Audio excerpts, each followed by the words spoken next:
September is National Recovery Month, and there are a number of events going on right here in our community that can help you learn more and support others. Connie Longy and Monica McConkey are here to tell us a little bit more about what this month means and an art gala that's coming up this month as well. Thank you, ladies, for coming in. First, I guess, can we start with you, Monica? Just what does Recovery Month really mean? What does it entail? Sure. So a lot of times emphasis is on treatment and people accessing treatment for their substance use disorder. But the work really begins after treatment, staying in recovery. And I think Connie would agree, it's a one day at a time. And so Recovery Month really celebrates recovery, people living in recovery, and the strength that it takes for them to make it through one day at a time. And Connie, do you mind sharing your story? Because you are in recovery and are. How long has it been, and why is it important to have a month and recognize this? Okay. I have been in recovery, long-term recovery, for 30 years. What it means to me is that it's an opportunity in September to recognize that people do recover and celebrate the successes and give hope to those that are still out there struggling.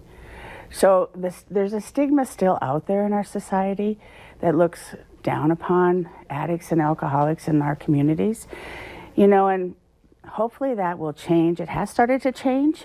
In 2000, William White started a movement to look at people in recovery instead of as addicts.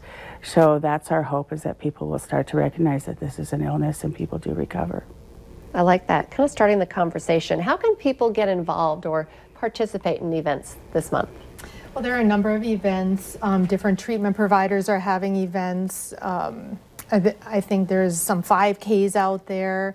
We are hosting a kind of a fun sunset celebration and art gala at Island Park next Tuesday evening, open to the public to just come and celebrate, hear from people in recovery, celebrate recovery.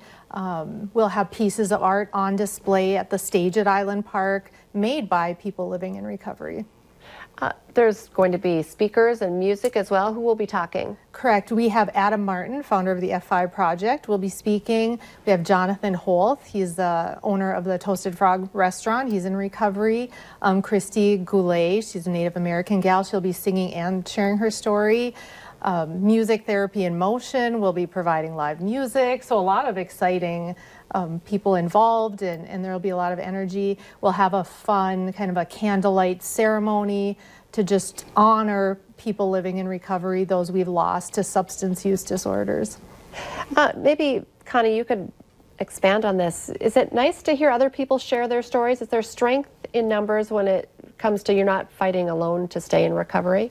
Absolutely. You know, this is an illness that needs support from the whole community in order to get better. And when one sees someone sober and clean, it gives them absolutely lots of hope.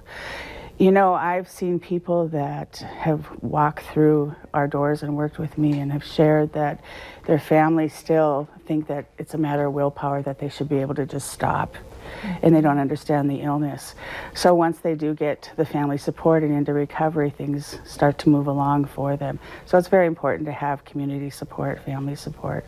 Before you guys go, so this is happening next Tuesday at 7:30. Are there other resources that people can find if they're watching right now and think they might need some help? Absolutely. Well, you can call Prairie 24/7. First Link 211 is another really great resource. They have a list of thousands of community resources. Ladies, thank you so much for coming in, and good luck at the Sunset Celebration. Thank you. Stay with us. Coming up on today's show, we're focusing on another great feature at Bethany Retirement Living.